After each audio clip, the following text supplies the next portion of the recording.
Eh, di sini saya tidak bermaksud untuk menggurui Bapak Ibu guru. Ini kita belajar bersama. Saya yakin Bapak Ibu guru pasti sudah memiliki kompetensi yang sangat hebat dalam memberikan pelayanan BK di sekolah panjangan.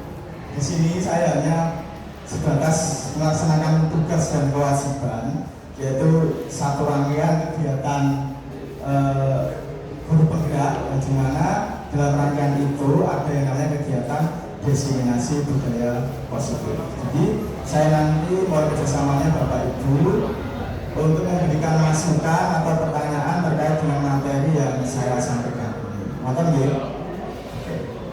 Sebelum saya menyampaikan materi, mohon izin saya akan memberikan semacam keyakinan kelas, ya, keyakinan kelas, yang dimana keyakinan kelas itu adalah peraturan yang sifatnya sudah mengikat yang kita sepakati bersama secara sukarela tanpa ada paksaan dari pihak manapun.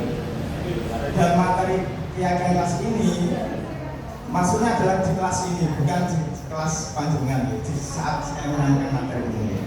Yang pertama, satu, saya mohon Bapak Ibu guru hadir sepenuhnya di ruangan ini.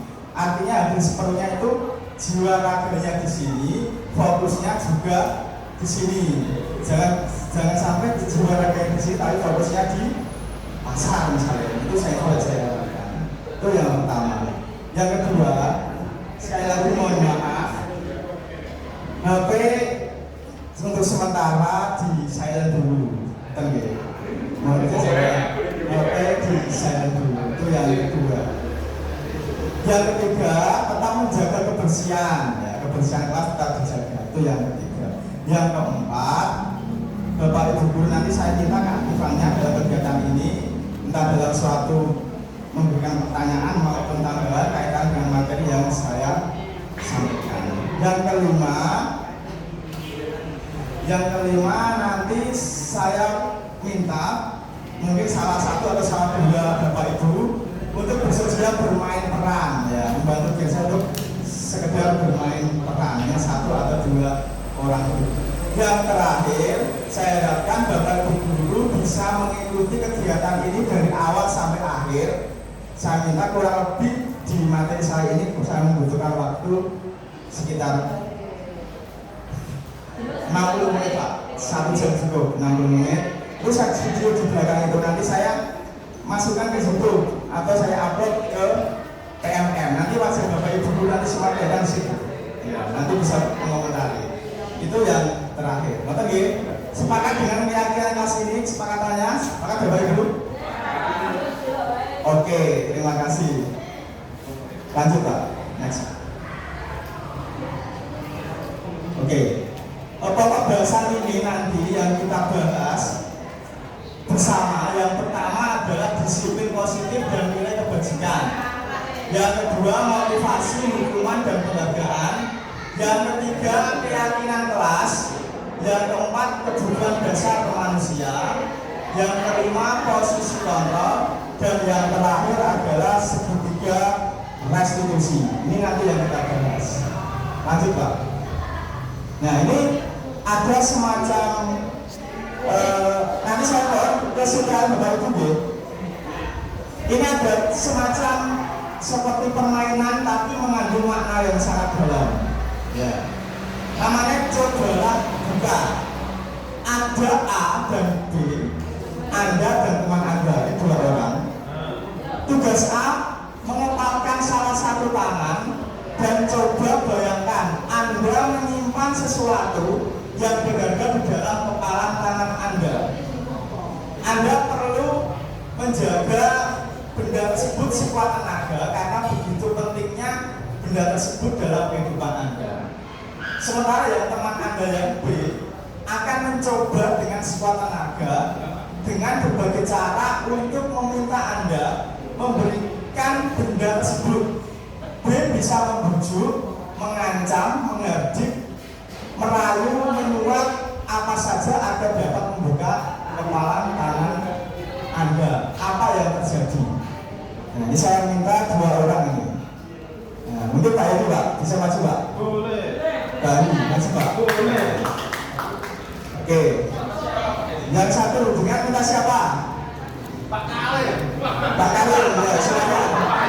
Silakan Pak Kalim, Mas Budiman. Oke. Oke. Ya, bisa nyata ini. Sekarang saya bikin kebebasan antara Pak Heri dan Pak Kalim meminta posisi yang satu mengepal atau yang satu membusuk. Siapa? Yang mengepal itu tua. Oke. Jadi kan menang Pak? Pilih yang mana? Membusuk atau mengepal? Oke. Sekarang coba Pak, sini Pak, sini Pak. Menghadap ke sana, menghadap ke sana. Masuk ke sini. Biar kameranya kelihatan. Nah. Oke. Sekarang coba Pak Kalim mengepal tangannya seolah-olah di dalamnya itu ada benda yang sangat bermakna yang ingin diperebutkan oleh Pak Heri. Nanti Pak Heri akan mencoba mungkin merayu atau mengancam atau menyuap ya Pak Halim agar Pak Halim bisa membuka tangannya. Betul nggih? Siap nggih? Silakan coba Pak Halim ya. Pak Heri coba.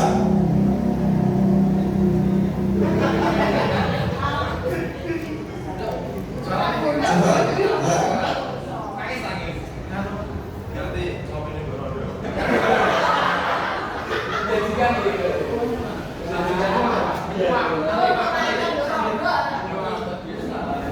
Ya.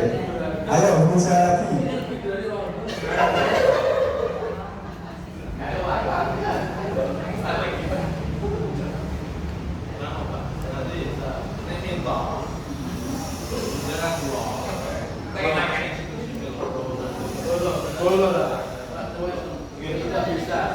Oke. Gimana Pak Heri sudah mencoba merayu lagi atau sudah menyerah? Oke. Nanti kalau menyerah bilang ya. Oke, silakan. Jenengan pakai jenengan pakai lapundi.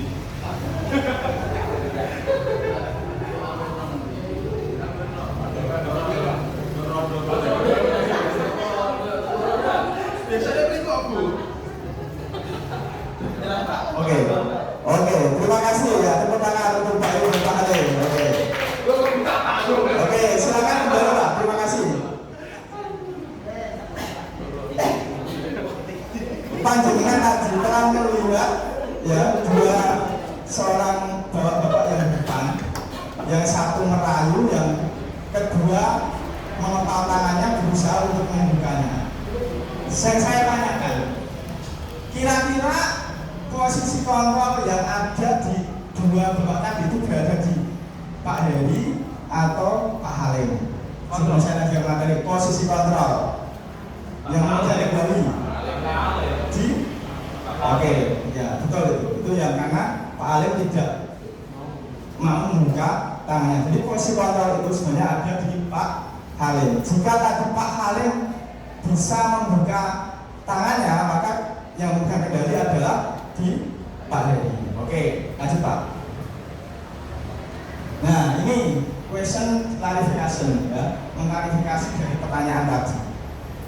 Yang pertama, kenapa Anda membuka kepalan tangan? Yang kedua, kenapa Anda tetap menutup kepalan tangan?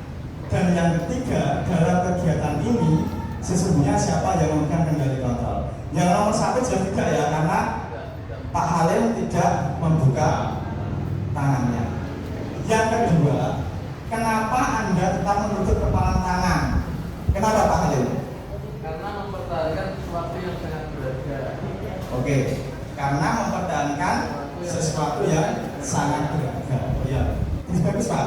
Bisa juga mungkin Anda bisa membuka kepala tangan Anda jika apa yang Anda buka itu sangat bermanfaat bagi Pak Halim. Tapi tadi kan Pak Halim belum jelas apakah ketika nanti Pak Halim membuka tangannya itu bermanfaat dengan beliau, kan tidak jelas. Nah, jadi Pak Halim beranggapan bahwa kalau dia membuka tangannya belum tentu bermanfaat bagi Pak Halim. Ngerti nggih? Jelas ya? Oke. Terus yang ketiga, dalam dalam kegiatan ini sesungguhnya siapa yang memegang kendali? Guru saya singgung tadi yaitu Pak Halim, karena dia bersikukuh tidak mau membuka kepala tangannya. Seandainya Pak Halim tadi bisa merayu, ya mungkin dikasih uang 300.000 mau gitu. Jadi kan paling atau 1.000 yang namanya Pak Halim mau buka tangannya. Jadi itu. Jadi yang memegang kendali di sini adalah Pak Halim karena beliau tidak mau membuka kepala tangannya. Lanjut Pak. Di sini ini teori kontrol menurut Dr. William Glasser. Ini orang asing ya. Ilusi guru mengontrol murid. Ilusi bahwa semua penguatan positif efektif dan bermanfaat. Ilusi bahwa kritik dan membuat orang merasa bersalah dapat menguatkan karakter. Yang terakhir, ilusi bahwa orang dewasa memiliki hak untuk memaksa. Ilusi itu apa sih? Ada yang tahu ilusi? Ilusi itu beda dengan halusinasi. Kalau menurut saya ilusi itu adalah semacam apa ya? Respon atau stimulus yang didapat panca indera, tetapi panca indera kita menganggap bahwa itu tidak benar atau tidak sesuai dengan kenyataan. Jadi respon atau stimulus yang datang ke panjenengan, ke panca indera jenengan, tetapi panjenengan menganggap bahwa itu tidak sesuai dengan kenyataan atau realita, maka itu bisa dikatakan ilusi. Lanjut Pak. Nah, ilusi guru mengontrol murid. Pada dasarnya kita tidak dapat memaksa murid untuk berbuat sesuatu. Jika murid tersebut memilih untuk tidak melakukannya, walaupun tampaknya guru sedang mengontrol perilaku murid, hal demikian terjadi karena sedang murid mengizinkan dirinya dikontrol. Saat itu bentuk kontrol guru menjadi kebutuhan dasar yang dipilih murid tersebut.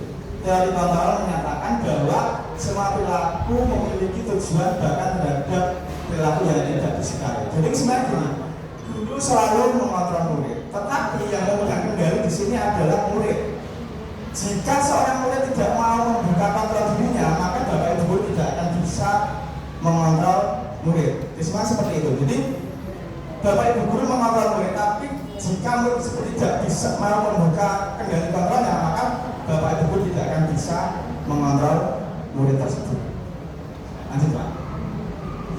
Nah ini yang sudah kita dengar praktekkan. Saya yakin jenengan sudah banyak sekali tanpa disadari sudah mempraktekkan yang namanya disiplin positif di sekolah panjenengan. Disiplin dimaknai tata tertib, teratur, patuh, peraturan sesuatu yang dilakukan seorang pada orang lain untuk mendapatkan kepatuhan. Di sini disiplin seakan membuat tidak nyaman. Untuk menciptakan murid yang merdeka, syarat utamanya adalah harus ada disiplin yang kuat. Disiplin yang dimaksud adalah disiplin diri yang memiliki motivasi internal. Jika kita tidak memiliki motivasi internal, maka kita memerlukan pihak lain untuk mendisiplinkan kita atau motivasi eksternal. Karena berasal dari luar tidak baik dalam diri kita. Jadi kuncinya untuk mendisiplinkan murid itu berawal dari motivasi dalam diri murid tersebut. Kita jangan mempengaruhi dulu, karena kita itu adalah motivasi dari luar murid. Yang pertama kita kuatkan dari dalam diri murid. Jadi murid melakukan kedisiplinan itu benar-benar kesadaran dalam diri murid tersebut. Jika murid tersebut tidak memiliki kesadaran untuk mendisiplinkan diri, maka bapak ibu kita yang bisa memberikan stimulus untuk mendisiplinkan murid tersebut. Yaitu posisi bapak ibu di sini adalah sebagai motivasi eksternal atau dari luar. Misalnya ada siswa yang terlambat, kemudian bapak ibu guru membina anak yang terlambat. Kadang ada anak yang diberi hadiah. Nah, sesuk masuk dari luar, kita lihat dulu. Itu motivasi dari mana Pak? Dari Pak Al dari mana? Dari luar ya. Karena kita memberikan hadiah kepada murid. Tetapi sebenarnya memberikan hadiah itu sebenarnya tidak boleh. Kalau di kurikulum merdeka memberikan hadiah itu sebenarnya itu tidak boleh. Itu paradigma yang lama. Betul ya? Kemudian lanjut Pak.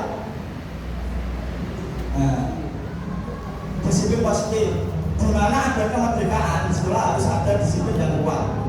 Sungguh pun disiplin itu bersifat self disiplin, yaitu kita sendiri yang mewajibkan kita dengan sekeras-kerasnya. Tetapi itu sama saja, sebab jika kita tidak cara melakukan self disiplin, wajiblah penguasa lain mendisiplin diri kita. Dan peraturan demikian itulah harus ada di dalam suasana yang merdeka. Ki Hajar Dewantara, Pemikiran Konsepsi Keteladanan Sikap Merdeka, Cekatan kelima 2013 halaman 400 tersebut. Ini secara teoritis. Nanti ketika Bapak Ibu guru membuka bukunya Ki Hajar Dewantara yang judulnya ini yang halaman 400 tersebut nanti. Ini secara teoritis. Lanjut Pak. Nah, di sini disiplin positif. Anak harus paham betul alasan mengapa mereka mengikuti suatu aliran atau ajaran tertentu, sehingga motivasi yang terbangun adalah motivasi intrinsik bukan ekstrinsik. Jadi terbangun di sini adalah motivasi intrinsik, yaitu motivasi atau dorongan yang dari dalam diri siswa tersebut, bukan dari luar. Kemudian penguatan tentang perbuatan baik dan sebaliknya. Satu, tahu perbuatan yang baik dan tidak baik. Yang kedua, pengakuan atas disiplin positif yang telah mereka lakukan. Ini penguatan tentang perbuatan baik dan sebaliknya. Lanjut Pak. Nah, di sini ada nilai kebajikan. Bapak Ibu guru tahu tentang nilai kebajikan. Nilai kebajikan itu apa sih? Yang baik-baik saja, betul. Yang baik-baik saja. Ada lagi yang berpendapat? Nilai kebajikan. Nilai itu apa sih? Nilai itu ada yang mengatakan ukuran, ada yang mengatakan tatanan. Ukuran atau tatanan baik yang bersifat positif maupun bersifat negatif. Itu nilai. Nah, jadi nilai itu tidak harus yang bersifat positif, tapi juga negatif. Dengan di masyarakat menilai teman Anda di masyarakat atau menilai putra putri Anda, apakah semua yang ada nilai ke putra putri Pak Junga itu semuanya baik? Apakah semuanya baik? Pak Heru sudah punya bukan jawab. Pak Heru, saya akan jumpa Mas. Jadi nilai itu tidak harus positif ya. Jadi ada yang nilainya negatif. Ya, itu. Ya, di mana nilai kebajikan di sini ada yang pertama profil pelajar Pancasila, ada IDO, PJP, sikap murid, kemudian 9 pilar karakter. Itu banyak sekali. Saya tidak hafal ya 9 karakter. Yang pertama profil pelajar Pancasila. Sudah tahu belum dimensi profil pelajar Pancasila? Ada yang sudah hafal? Ini yang kita praktekkan sehari-hari sebenarnya dimensi profil pelajar Pancasila. Ada yang apa? Dimensi profil pelajar Pancasila. Yang pertama beriman, bertakwa kepada Tuhan Yang Maha Esa dan berakhlak mulia. Mari kita bisa dulu apa? Yang kedua jodoh kekenaan. Yang ketiga yang keempat mandiri. Yang kelima bernalar kritis, dan yang terakhir adalah kreatif. Itu nilai kebajikan yang berasal dari profil pelajar Pancasila. Kalau yang dari IDO, PJP, sikap murid itu banyak sekali Bapak Ibu. Ada gotong royong, tenggang rasa, toleransi, saling menghargai dan menghormati, disiplin diri, banyak sekali yang PJP, sikap murid. Sebenarnya panjenengan praktekkan di dalam kehidupan sehari-hari. Kemudian ada 9 pilar karakter. Itu nilai-nilai kebajikan yang Bapak Ibu harus terapkan dalam memberikan pelayanan kepada murid panjenengan di sekolah. Karena kita sebagai guru BK berarti tidak bisa kalau berupa itu memberikan pembelajaran, ya. Tapi kalau kita itu memberikan pelayanan, melayani putra putri kita. Kalau dalam filosofi Ki Hajar Dewantara adalah menuntun, ya, menuntun agar siswa itu bahagia baik dalam hidupnya, di lingkungannya maupun di lingkungan masyarakat. Maka sekarang berdasarkan filosofi Ki Hajar Dewantara bahwa kita harus membuat murid kita yang menyenangkan, Jadi paradigma guru BK lama dengan sekarang itu harus kita berubah sesuai dengan kurikulum Merdeka. Bagaimana kita bisa memberikan pelayanan murid dengan cara yang menyenangkan. Kalau saya dulu sekolah ya, paradigma lama, jadi siswa dan berbeda. Entas sampai miso ngandani sekolah orang sebelum. Saat ini dia saya di kelas. Halo. Di kelas terus saya miso di kelas dulu ngandani dan sebagainya. Betul ya? Kalau dulu seperti itu, saya suka seperti itu. Nah, sekarang itu kita dituntut untuk memberikan pelayanan kepada murid kita, pelayanan yang menyenangkan. Sekali-kali kalau di kelas ada klasikal kita berikan SBG. Bukan sekali-kali ya. Setiap hari kalau kita melakukan klasikal, kita selalu memberikan SBG agar pembelajaran kita selalu menyenangkan. Jadi kesan kita itu tidak harus sama seperti image dulu, yaitu sebagai polisi sekolah. Itu yang dimaksud filosofi Kiasan Dewantara yang kurikulum kita itu intinya adalah kita membuat pembelajaran pelayanan BK di sekolah kita menjadi menyenangkan. Kita harus berusaha membuat ingat bahwa ketika ada anak dipanggil ke BK tanpa kata kayak dulu, itu teman-teman sekolah ini. Kalau sekolah panggilan betul, apakah ketika ada murid dipanggil ke BK kesana tidak ada masalah? Takut, jadi Pak Pak betul takut, mesti takut, padahal mau dikasih uang, mau PUP. Lanjut Pak. Nah ini teori motivasi perilaku manusia. Satu, untuk menghindari ketidaknyamanan hukuman apa yang akan terjadi apabila saya tidak melakukannya. Yang kedua, untuk mendapatkan imbalan dari orang lain atau institusi apa yang akan saya dapatkan apabila saya melakukannya. Kemudian untuk menghargai diri sendiri saya akan menjadi orang yang seperti apa bila saya melakukannya. Yang pertama di sini adalah motivasi eksternal. Tadi apa yang motivasi eksternal? Motivasi yang berasal dari luar. Yang kedua ada motivasi eksternal juga, ini sama yang menyatakan kedua. Yang ketiga di sini bedanya adalah motivasi internal, yaitu tujuan dari disiplin positif itu sendiri. Jadi motivasi internal itu motivasi yang berasal dari dalam diri. Lanjut Pak.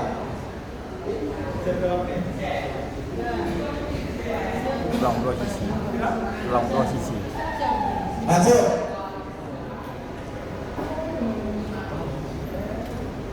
Penghargaan dan hukuman. Ya. Penghargaan dan hukuman beda sama. Sama atau beda? Bedanya gimana Pak?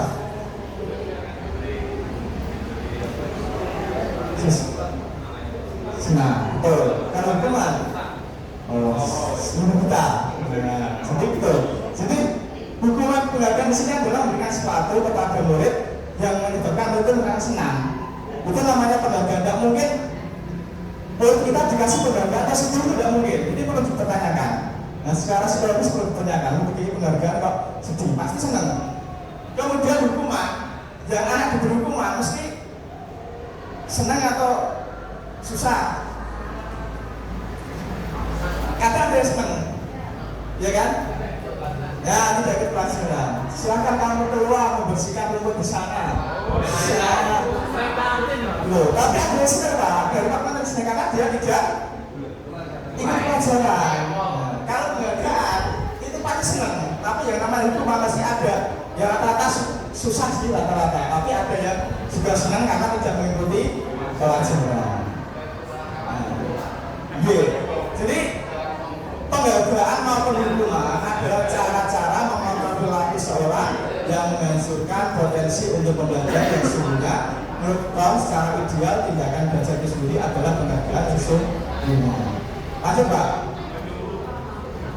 Nah ini sudah jelas nih perbedaan antara hukuman, konsekuensi dan restitusi. Pernah mendengar restitusi Bapak Ibu? Ya? Baru. Sebenarnya ketika Bapak Ibu nanti ada yang mengikuti guru penggerak, itu pasti ada yang namanya restitusi. Semua mapel itu pasti menggunakan yang namanya segitiga restitusi. Tetapi saya pribadi yang paling cocok menerapkan segitiga restitusi itu adalah guru BK. Guru BK pasti. Pastinya coba tanya CDP yang angkatan 7 yang pasti ada yang namanya melakukan segitiga restitusi. Dan yang paling tepat dilakukan adalah menurut saya adalah sebagai guru BK. Kita lihat hukuman itu bersifat tidak terencana atau tiba-tiba. Anak atau murid tidak tahu apa yang akan terjadi dan tidak dilibatkan. Hukuman bersifat satu arah dari pihak guru yang memberikan dan murid hanya menerima suatu hukuman tanpa melalui suatu kesepakatan atau pengarahan dari pihak guru.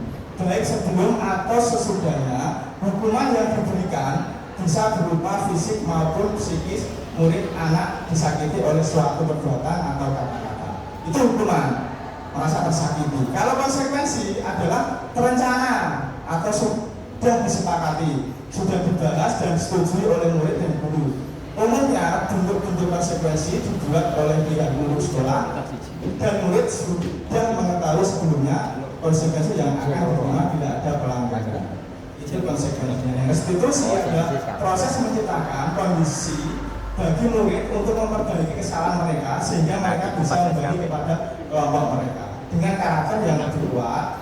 Restitusi juga merupakan proses kolaboratif yang mengajarkan murid untuk mencari solusi untuk masalah mereka. Jadi gini, restitusi di sini itu anak distabilkan, tahu masalahnya, kemudian menyadari masalahnya dan menyelesaikan permasalahan sendiri. Itu restitusi. Jadi masalah anak itu bukan diselesaikan karena nasihat. Kadang-kadang BK itu selalu berikan nasihat. Nah, kamu harus begini, harus begini, harus begini. Kalau dari itu tidak. Anak itu yang menyelesaikan masalah sendiri. Kita hanya membimbing. Ketika anak itu sudah tahu masalahnya, kemudian kita memberikan stimulus. Kira-kira kalau anak itu sudah tahu masalahnya, terus apa yang harus dilakukan, apa yang harus direncanakan untuk merubah kesalahan pada siswa tersebut. Jadi tidak harus menunggu nasihat dari bapak ibu guru. Sebenarnya layanan konseling individu itu kan kita tidak harus memberikan nasihat, tetapi bagaimana kita membimbing anak tersebut bisa menyelesaikan masalah sendiri dengan stimulus dari kita berdasarkan teori segitiga restitusi. Lanjut Pak. Cepat. Mengapa tidak peraturan saja? Mengapa harus diatur kelas? Anda bisa jawab. Kenapa tidak peraturan saja? Mengapa harus keyakinan kelas? Sekarang itu kan di guru merdeka kan yang dibayangkan kan keyakinan kelas, bukan peraturan kelas. Kenapa? Ya. Kalau peraturan harus ada sanksi. Bisa ya. Oke. Ada lagi? Sebentar Pak ini Pak. Ada lagi yang berpendapat? Keyakinan berjalan. Terus kalau peraturan boleh diskusi. Tata Pak ya. Oke. Jadi gini, sebenarnya perbedaannya itu simpel antara peraturan kelas dan keyakinan kelas. Kalau peraturan kelas itu intinya di situ ada unsur memaksa, itu peraturan. Tapi kalau keyakinan kelas di situ ada kesukarelaan. Itu intinya simpel antara peraturan kelas dan keyakinan kelas. Jadi peraturan kelas itu sifatnya ada unsur memaksa. Kalau keyakinan kelas itu berasal dari sukarela kesepakatan yang dibuat oleh murid-murid. Itu bedanya di situ. Lanjut Pak.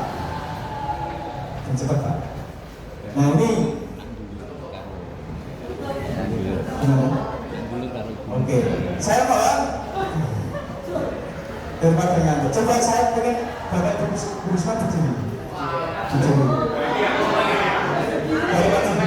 Oke, coba saya minta berdiri. Berdiri sebentar. Bapak Ibu Risma berdiri. Ayo berdiri. Berdiri. Ayo berdiri semuanya. Saya minta untuk berdiri. Biar Bapak Ibu guru ada gerakan gitu loh, tidak terus di tempat duduk sudah berdiri. Nanti saya minta Bapak Ibu guru menulis angka, tapi bukan dengan tangan, tapi dengan kepala. Dengan kepala. Jadi misalnya ini saya contohkan. Kalau angka 1 kan angka 1 pakai tangan, angka 2, ya kan? Angka 3, angka 4 kan gini. Sekarang saya minta dengan kepala semua. Bapak ya? Siap ya? Siap. Oke. Angka 2. Angka 8. Angka 7. Angka 9. Sebelumnya berapa? 5, angka 5. Angka 1. Angka 10. Oke, terima kasih ya. Tepuk tangan. Oke, boleh kita dari kita. Oke, kita lanjutkan Pak. Oke. Bukan Pak, saya sebutnya dulu. Nah ini Bapak Ibu guru kalau membentuk keyakinan kelas itu harus memperhatikan rambu-rambu seperti ini. Keyakinan kelas bersifat lebih abstrak daripada peraturan yang lebih rinci dan konkret. Yang kedua, keyakinan kelas berupa pernyataan-pernyataan universal. Pernyataan-keyakinan kelas senantiasa dibuat dalam bentuk positif. Keyakinan kelas sebenarnya tidak terlalu banyak sehingga mudah diangkat dan dipahami oleh semua warga kelas. Biasanya Bapak Ibu guru akan jadi wali kelas, akan jadi wali kelas. Terus pernah membuat keyakinan kelas bersama pelakunya dan betul. Nah, kalau panjenengan membuat keyakinan kelas berdasarkan putra-putra sesuai kelas yang Bapak Ibu gede, maka rambunya seperti ini.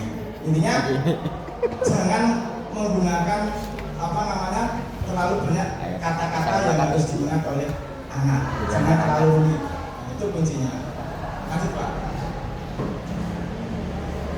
Nah ini baru ini contoh tahap pembentukan keyakinan kelas. Itu dibuat ada kertas plano, kemudian anak disuruh biasanya pakai kertas yang merah, hijau, kuning itu apa ya? Senapit ya apa namanya kertas yang diapal itu, yang pakai itu biasanya untuk anak-anak disuruh menulis beberapa contoh peraturan kelas bertempel di kertas plano, nanti dipilih sesuai kesepakatan bersama. Kira-kira yang mana yang digunakan untuk keyakinan kelas. Biasanya jangan menggunakan kata-kata yang negatif. Misalnya seperti ini, tidak membuang sampah pada tempatnya. Itu sebenarnya adalah tidak membuang sampah, tidak membuang sampah sembarangan. Itu kan kata-kata negatif. Kenapa negatif? Karena ada kata tidak. Dalam keyakinan kelas, kata-kata yang negatif itu panjangan harus sudah menjadi kata-kata yang positif. Nanti saya contohkan menjaga kebersihan atau buanglah sampah pada tempatnya. Jadi ketika posisi panjangan jadi wali kelas, maka gunakanlah kata-kata yang positif, jangan menggunakan kata-kata yang negatif. Seperti kemarin ketika saya praktek loka karya itu saya disuruh membuat keyakinan kelas. Banyak sekali kata-kata yang negatif harus berubah ke kata-kata yang positif seperti yang saya contohkan tadi. Jadi tidak membuang sampah pada tempatnya, diganti jadi membuang sampah pada tempat. Itu contohnya. Jadi menggunakan kertas plano kemudian pakai kertas napkin yang warnanya merah, hijau seperti itu. Lanjut Pak. Nah ini 5 kebutuhan dasar manusia. Kebutuhan dasar manusia ini ada 5 sebenarnya. Bisa berbahasa. Kebutuhan dasar manusia itu ada 5, Bapak Ibu guru. Yang pertama adalah kasih sayang dan rasa diterima, penguasaan, kesenangan, kebebasan dan bertahan hidup. Ini kebutuhan yang harus Bapak Ibu sadar. Ternyata Bapak Ibu guru itu harus memenuhi kebutuhan dasar ada 5 ini. Kira-kira perlu ditambah atau dikurangi? Kebutuhan kan saya dan rasa diterima sudah tak betul. Bapak Ibu pun membutuhkan rasa diterima kan di sekolah terus tidak diterima kepala sekolah, itu rasanya gimana Pak? Setuju kan? Nah, setuju. Kita kan setuju dan terima, gitu. Apapun jadi penguasa kan tetap kepala sekolah, gitu kan? Tetap rasa diterima itu tetap harus ada kasih sayang. Penguasaan di sini ada leader dalam pembelajaran. Bapak Ibu guru mengajar di kelas, itu sebenarnya jadi penguasa oleh murid, betul Pak? Kamu dari Palestina, betul? Terus yang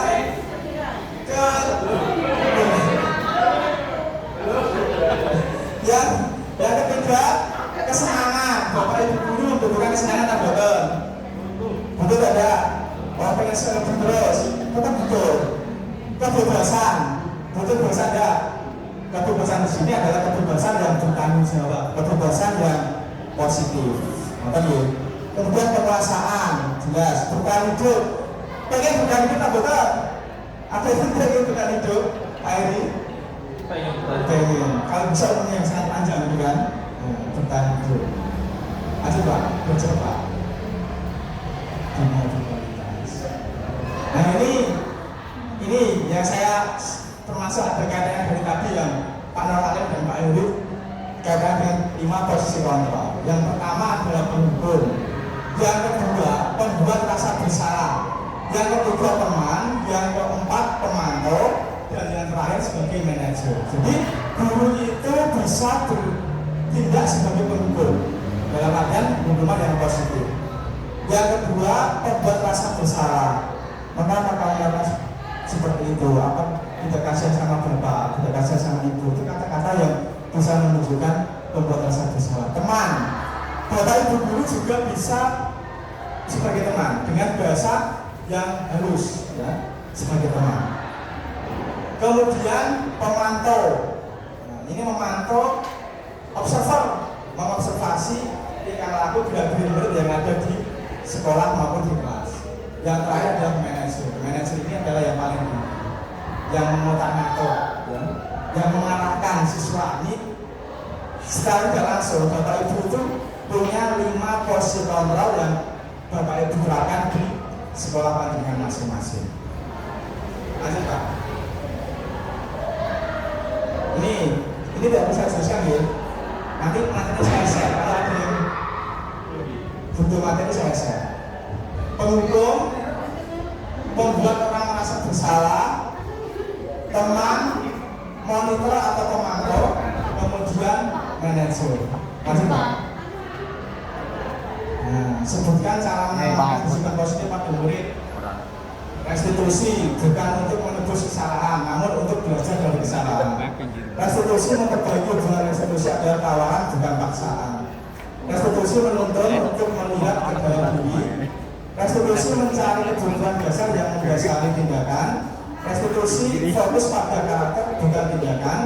Restitusi menguatkan. Restitusi fokus pada solusi.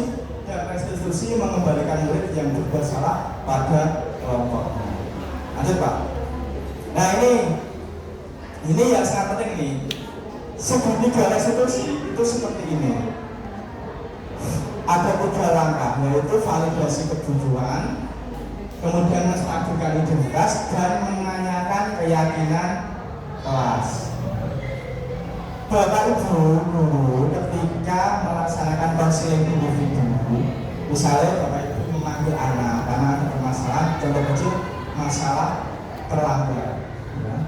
Anak yang terlambat kemudian dengan menselingi, itu tidak harus kenapa kamu terlambat, kamu harus begini dan itu tidak benar. Dengan restitusi ini, anak itu ketika terlambat, misalnya contoh, itu tidak harus langsung berikan nasihat. Jangan memberikan nasihat kepada anak. Ini contoh terlambat. Bapak Ibu harus bisa menstabilkan anak tersebut. Kenapa berbuat kesalahan itu? Menyadari, mengaitkan dengan keyakinan yang dibentuk. Setelah itu, apa yang harus dilakukan? Anak masih tahu, oh saya tidak sesuai dengan keyakinan ini, pas ini Pak, saya harus begini ya. Terus Bapak Ibu tinggal mendukung itu. Jadi tidak langsung memberikan solusi atau nasional. Ini berdasarkan studi diskusi. Kamu tentu punya alasan mengapa melakukan itu. Alasan kenapa terlambat. Adakah cara yang lebih efektif untuk mendapatkan apa yang kamu butuhkan? Apakah ada cara lain biar anak ini tidak terlambat? Kemudian nilai-nilai apa yang telah kita sepakati? Ini kaitannya dengan kira-kira kelas, kira-kira kelas itu anak tidak boleh terlambat. Ketika anak terlambat, maka dengan langsung kaitkan dengan keyakinan kelas yang dibuat oleh anak tersebut. Maka pasti akan sadar, oh iya, ternyata apa yang saya lakukan ini tidak sesuai dengan keyakinan kelas yang telah kita lakukan. Nah, kemudian kamu ingin menjadi orang yang seperti apa? Setelah itu, setiap orang pasti pernah melakukan kesalahan. Kamu bukan satu-satunya yang pernah melakukan ini. Jadi, ketika ada anak terlambat, itu bapak ibu guru harus bisa menyampaikan keras. Oh, tidak apa-apa, misalnya. Kamu bukan anak yang salah-satunya terlambat. Jangan terus, kamu terlambat. Nah, ini sekarang seperti itu. Jadi, ini yang namanya menstabilkan identitas. Jadi, terus anak itu bersalah, tapi kita berikan semacam alat penguatan. Oh, tidak apa-apa. Kamu bukan anak yang satu-satunya melaksanakan kesalahan di Jadi ini namanya menstabilkan identitas. Ini saya yakin studi ini sudah dipraktekkan, sering dilakukan oleh Bapak Ibu guru juga semua. Saya yakin panjenengan sudah punya kompetensi yang sangat luar biasa dalam memberikan pelayanan murid Anda di sekolah panjenengan. Tetapi yang studi ini sekarang itu sudah harus bisa dilakukan oleh guru mater, bukan guru buka. Nek guru buka melakukan ini, saya pikir kadang istilahnya kayak sekolah ya Pak, ada di sekolah ya. Nah, ngoten nggih. Terus lanjut Pak. Nah, ini contoh ini sebenarnya tadi. Siapa? Masuk Pak, masuk Pak. Nah, ini contoh kecil budaya positif. 5S, senyum, sapa, salam, sopan dan santun. Nah, ini yang setiap pagi ini guru BK selalu di depan, paling depan, dekat dengan pagar pintu masuk baru di. Proses kita nyaris seperti itu kan, ketika pagi mesti melaksanakan dua ini, senyum, sapa, saling, sopan dan santun. Ini saya lakukan setiap pagi ya, setiap pagi. Maka guru BK silakan pergi. Nek Pak Arianto kemarin guru BK itu paling luar biasa Pak. Kenapa? Maka paling isuk, mulu paling gede. Coba tanya pengawasnya Pak Arianto, dua sering seperti itu pas kemarin pas KTSP. Lanjut.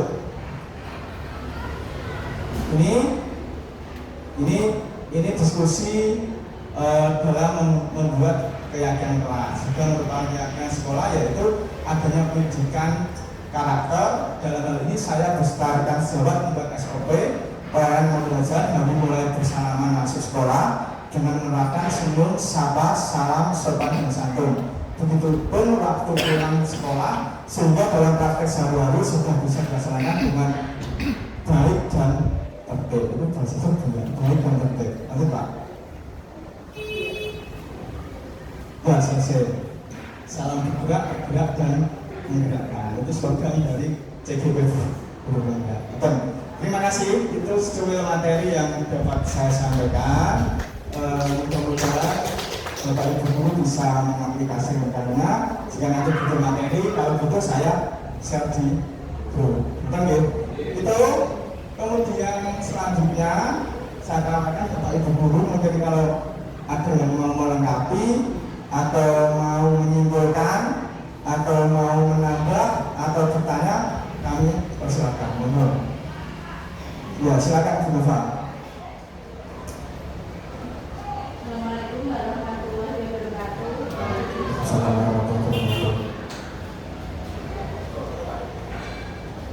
Oke. Ini saya mau tanya Pak, untuk keyakinan kelas, segala sesuatu itu pasti ada kelebihan dan kekurangannya. Dan bagaimana untuk menyikapi ketika keyakinan kelas itu tidak berjalan sesuai apa yang kita harapkan. Terima kasih. Buka saja yang Mas Pak yang cara.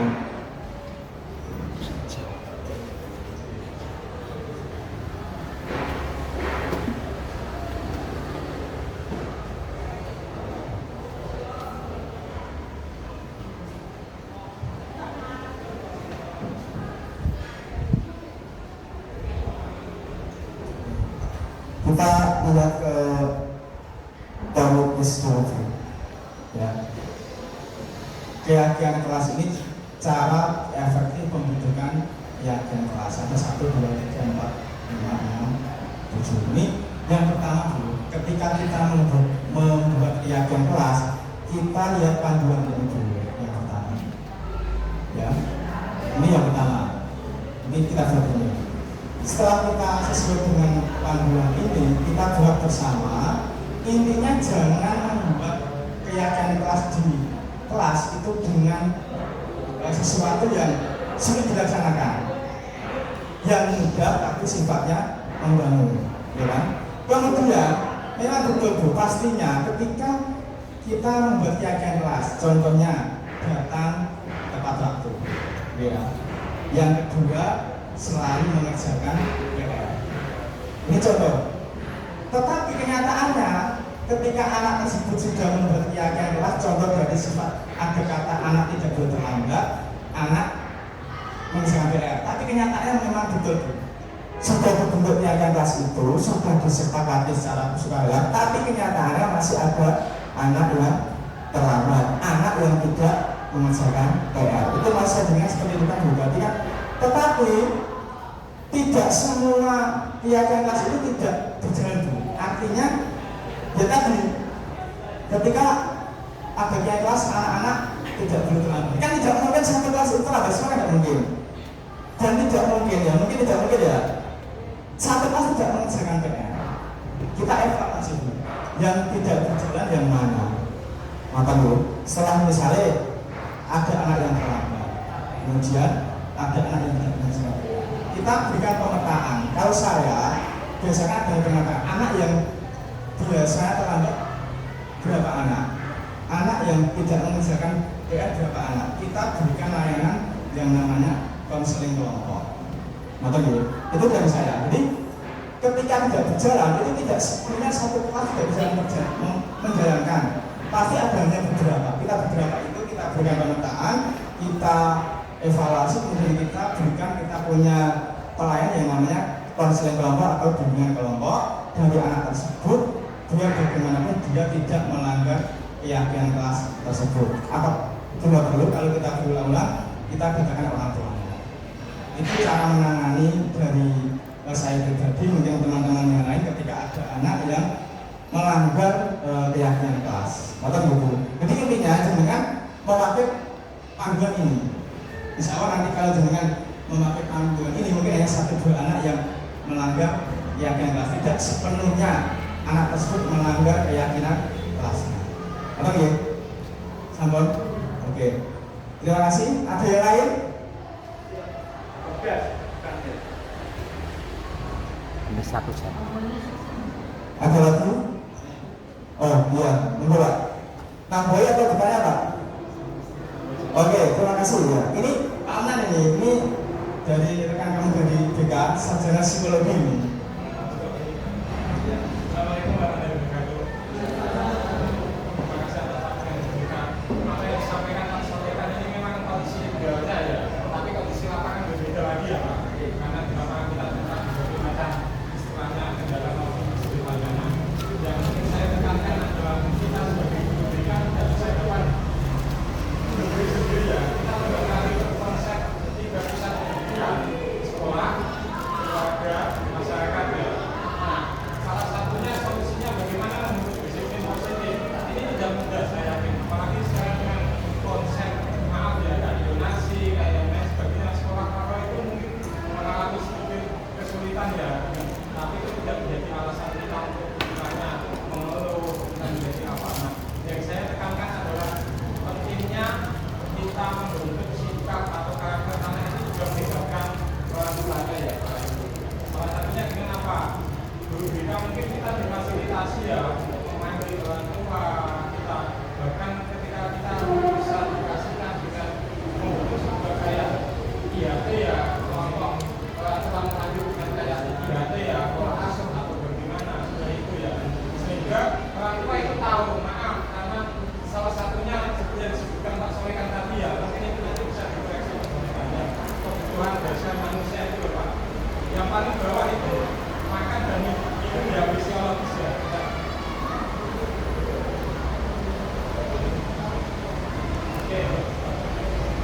kan salah satu teori yang saya sangat sukai juga, ya Maslow ya Pak. Masuk. Jadi kita tidak bisa langsung naik ke kasih sayang jika yang paling bawah belum dipenuhi Pak. Misal makan, minum, uang sakuana, ya nggak kebutuhan berbagai macam yang lain, itu memang yang paling bawah harus dipenuhi dulu. Uang yang cukup, pakaian yang layak dan berbagai macam. Baru bisa naik tingkat lagi ke kasih sayang maupun ke yang paling tinggi itu kekuasaan.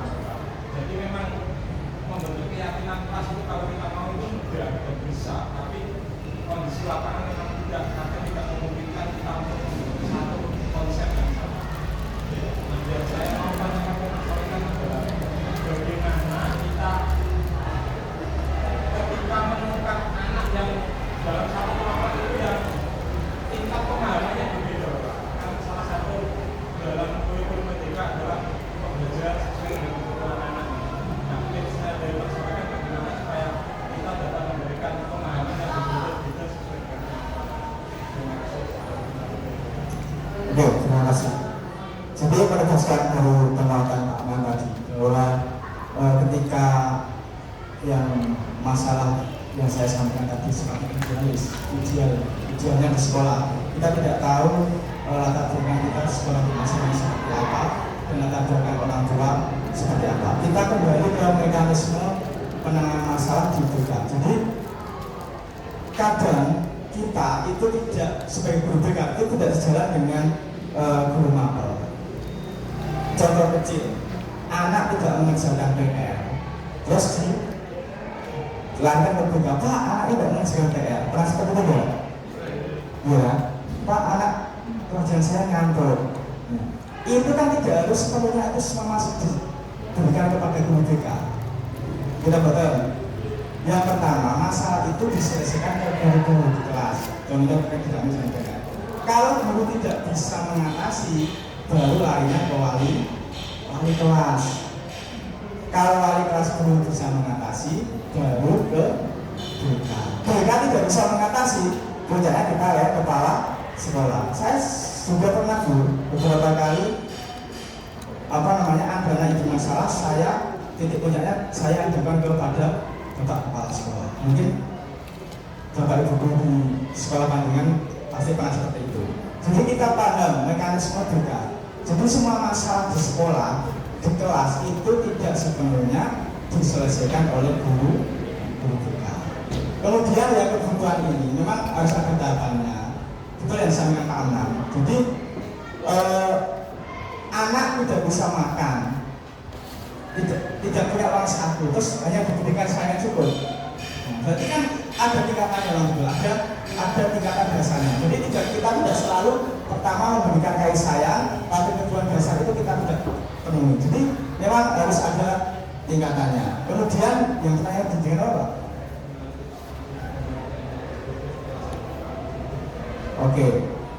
Gini, itu kalau di guru merdeka itu ada kaitannya dengan pembelajaran diferensiasi. Kita kemudian mengarahkan untuk anak sesuai dengan kebutuhan anak.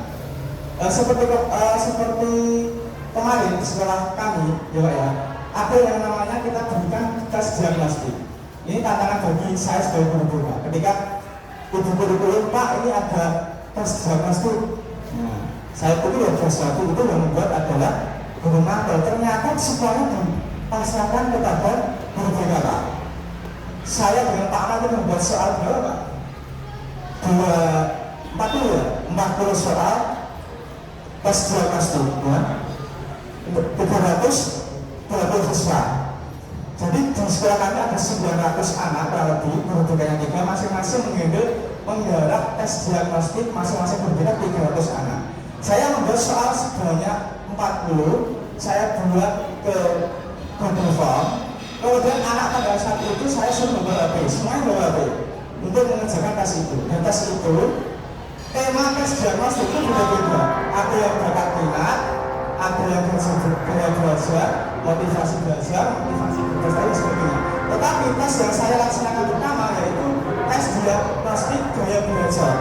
Jadi gaya belajar anak itu ada yang kinestetik, ada yang audiotori, ada yang visual. Yang perlu Bapak Ibu dengarkan, visual itu anak-anak yang suka dengan tampilan atau gambar. Anak ditampilkan dia boleh belajarnya visual. Tapi anak senangnya mendengarkan. Kalau dulu di SMA itu ada di bahasa Inggris kalau bahasa Inggris itu ada pelajaran listening. Ketika anak itu suka dengan soal-soal yang ditampilkan guru bahasa Inggris dalam bentuk listening, itu pasti anak ini memiliki gaya belajar identik dengan auditory. Dia suka dengan pendengaran atau suara. Seperti kita dulu, saya SMA itu ada ujian nasional itu ada bahasa Inggris ada listeningnya. Dengan mungkin ada belum Pak ya? Ada ya? Ada ya? Ada yang tidak ada ya? Kalau anak dengan mungkin tulis semua. Kalau saya masih ada listening bahasa Inggris. Jadi ujian nasional tampilkan soal di pusat itu terus lewat salam itu, suruh mendengarkan dan menjawab. Nek anak yang nilainya bagus, ini berarti anak ini gaya belajarnya auditory. Yang ketiga yang terakhir adalah anak yang gaya belajarnya kinestetik. Kinestetik itu gaya belajarnya adalah gerakan. Jadi anak sih suka belajar nari, suka belajar lari, suka olahraga, itu pasti anak ini memiliki gaya belajar kinestetik. Setelah kita tahu dari tes itu, ya kita kan tahu permasalahan anak yang suatu mendengarkan ini, kenapa? Ya, maka kita diagnostik dulu anak tersebut, ya. Kita berikan layanan konseling individu. Kita arahkan kebutuhan anak pengennya bagaimana. Terkadang ketika jenengan ngajar di kelas, ada anak yang lari-lari, terus pakai lari, obat dan sebagainya itu, jenengan langsung jangan overus. Langsung belajar dan sebagainya. Padahal anak itu ketika belajar di kelas dengan gaya seperti itu, dia malah tambah dengan cara gerak, dengan cara mata-mata mojo itu dengan cara dia untuk bisa menerima pelajaran. Jadi jangan sebenarnya anak yang usul sendiri itu dengan makanya gitu. Jadi mungkin saja anak ini bisa memahami pelajaran itu dengan gayanya seperti itu, ya kan? Ada anak yang tiduran, ada yang tiduran tapi dia malah fokus mendengarkan. Jadi jangan selalu anak itu dijudge ketika menampilkan tindakan yang menurut Anda negatif. Betul. Jadi kita berikan layanan individu, kita jawab harus anak identifikasi. Kalau kita perlu memberikan kolaborasi dengan guru mater, kita kolaborasi dengan guru mater. Jadi permasalahan anak di sekolah kita tidak harus bisa menyelesaikan sendiri, tapi kita harus sekarang itu kita menekankan yang namanya unsur kolaborasi, bekerjasama dengan semua warga yang ada di sekolah. Kita tidak usah malu-malu kolaborasi dengan anak. Kemarin di B5 itu ada pembuatan video.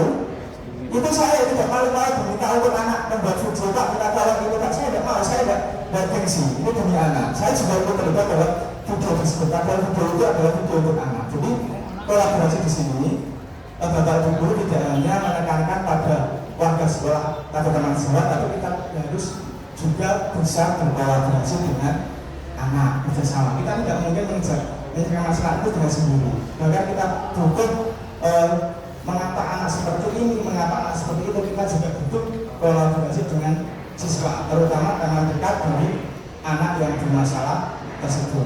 Maka Pak Ibu, maka sampai cukup ya? Baik, terima kasih, saya akhiri, terima kasih kepada Ibu semua telah menjadi bagian dalam kegiatan ini. Kurang lebihnya mohon maaf. Assalamualaikum warahmatullahi wabarakatuh.